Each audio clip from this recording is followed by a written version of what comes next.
오늘은 히브리서 5장 1절부터 4절까지의 말씀을 함께 나눠보겠습니다. 히브리서 5장 1절부터 4절까지의 말씀을 제가 봉독해 드리겠습니다.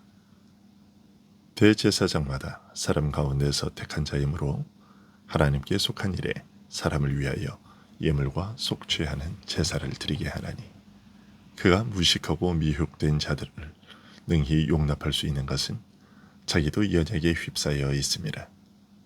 그러므로 백성을 위하여 속죄제를 드림과 같이 또한 자신을 위하여도 드리는 것이 마땅하니라. 이 존귀는 아무도 스스로 취하지 못하고 오직 아론과 같이 하나님의 부르심을 받은 자라야 할 것이니라. 아멘. 히브리서는 하나님께서 오랜 세월 동안 선지자들을 통해 말씀해 오시다가 그 마지막에는 아들을 통해 말씀하신 일을 언급하는 것으로 시작합니다. 태초에 세계를 창조하셨던 성자 하나님을 세상에 보내어 사람이 되게 하시고 죽음의 고난을 당하게 하신 후 부활 승천하여 영광과 존귀로 관쓰시되 만유의 왕으로 세움받게 하신 일이 중대한 일이라고 말합니다. 이런 사실을 가장 먼저는 천사와의 비교를 통해 그리스도께서는 하늘의 어떤 존귀한 영적 존재보다 뛰어나신 분이심을 알리고 있습니다. 이어서 모세와의 비교를 통해서는 그리스도께서 율법과 이스라엘 역사의 완성자가 되셨음을 알립니다. 태초에 창조의 일을 다 마치시고 안식하셨음에도 범죄로 창조 때의 안식이 파괴된 다음에는 노아에게 안식을 약속하시고 그 후손 아브라함을 통해 세우신 이스라엘에게 모세와 여호수아와 다윗을 통해 안식을 누리게 하셨음에도 다윗은 여전히 장래의 어떤 날에 베풀어질 하나님의 안식을 내다보고 증거했습니다. 그 이유는 완전한 하나님의 안식을 베푸실 안식일의 주인이 장차 다윗의 후손으로 오실 그리스도였기 때문입니다. 이때가 오기 전까지는 그 시련을 바라보고 기다리는 약속의 시대에 불과했습니다. 이처럼 옛날의 이스라엘이나 오늘 우리 신자나 그리스도께서 베푸실 하나님의 완전한 안식에 대해 증거하는 동일한 복음을 전해 들었고 또 듣고 있지만 옛 이스라엘은 그리스도를 통해 하나님의 안식의 토대와 근거가 결정적으로 마련될 것을 멀리서 내다보고 기다리면서 믿음으로 받아들인 반면에 오늘 우리 신자들은 이 약속이 이미 실현된 것을 보고서 믿음으로 받아들이는 중요한 차이가 있습니다. 다만 그리스도께서 하나님의 안식을 결정적으로 이루시고 확장하신 것이 사실이지만 그 완전한 상태에 이르기를 여전히 기다리고 있다는 점에서는 이전 과거 세대가 장차 올 하나님의 안식의 때를 기다리던 처지와 비슷한 점이 있습니다.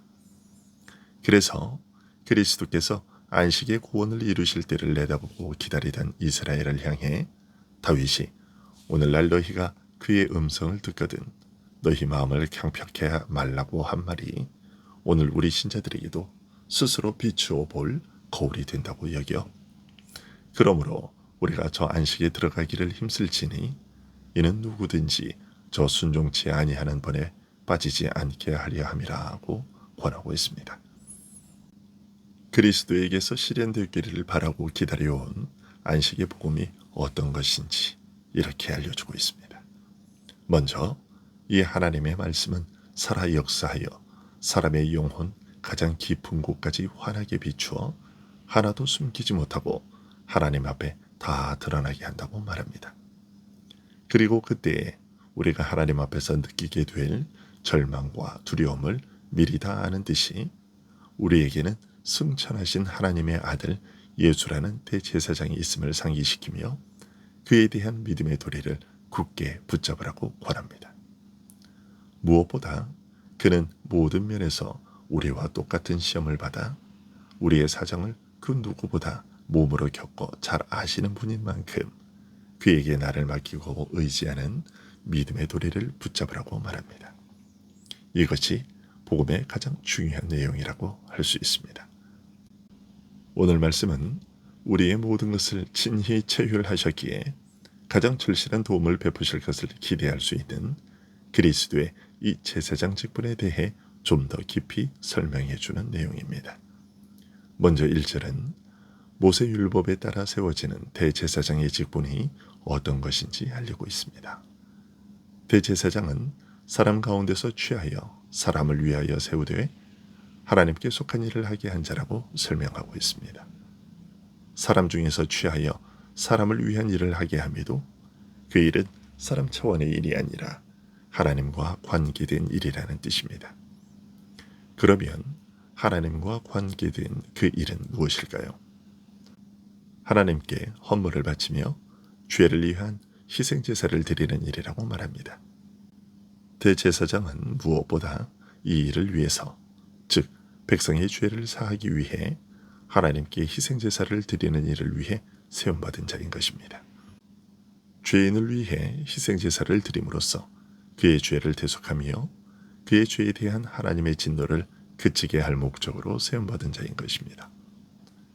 다음으로 2절은 제사장을 세우시되 왜 굳이 사람 중에서 취하여 세우셨는지를 알려주고 있습니다.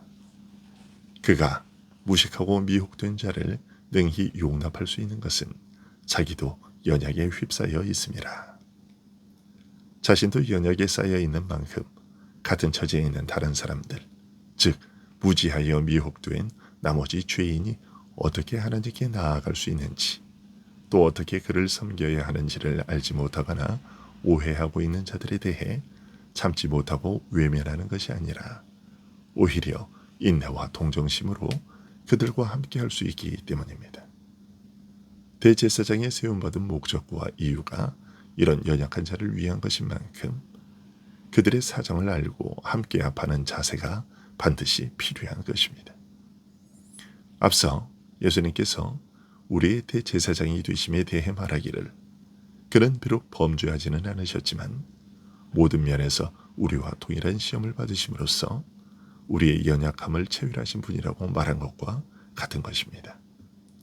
더 나아가 그가 죄인을 위해 하나님께 희생제사를 드리기 위해 왜 굳이 사람이 되셔야 했는지, 그리고 왜 죄인이 겪어야 하는 죄의 모든 형벌과 저주를 몸소 겪으셔야 했는지에 대한 설명이기도 합니다. 그리고 3절에 그러므로 백성을 위하여 속죄제를 드림과 같이 또한 자신을 위하여도 드리는 것이 마땅하니라 하는 말씀은 대제사장이 백성을 위해 하나님께 희생제사를 드리기 위해 세움받았지만 자신도 연약에 쌓여 있는 만큼 먼저 자신을 위해 제사를 드리고 그 후 백성을 위해 제사를 드릴 수밖에 없었던 사실을 말하고 있습니다. 대제사장이 사람 중에서 취하여진 이유는 자기도 연약에 쌓여 있는 자이기 때문에 다른 연약한 자를 인내와 온유함으로 감싸 안게 하기 위한 것인데, 대제사장 역시 이런 연약함에 쌓인 것이 다른 면에서는 부정적으로 작용한 것을 말하고 있습니다.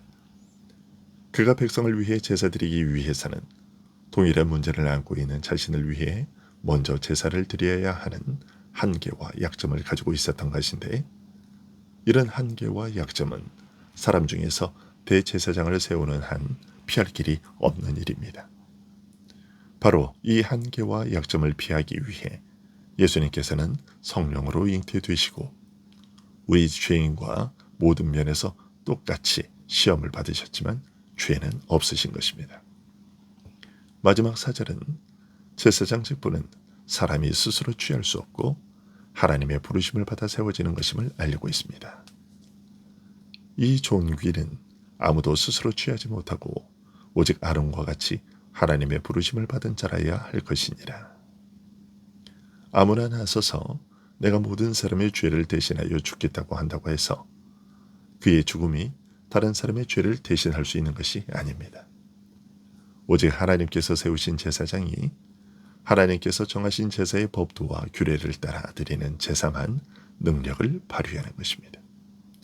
이것을 두고서 오늘 말씀은 말하기를 대제사장은 사람 중에서 취하여 사람을 위하게 하되 하나님과 관계된 일을 하게 한 자라고 말하고 있는 것입니다.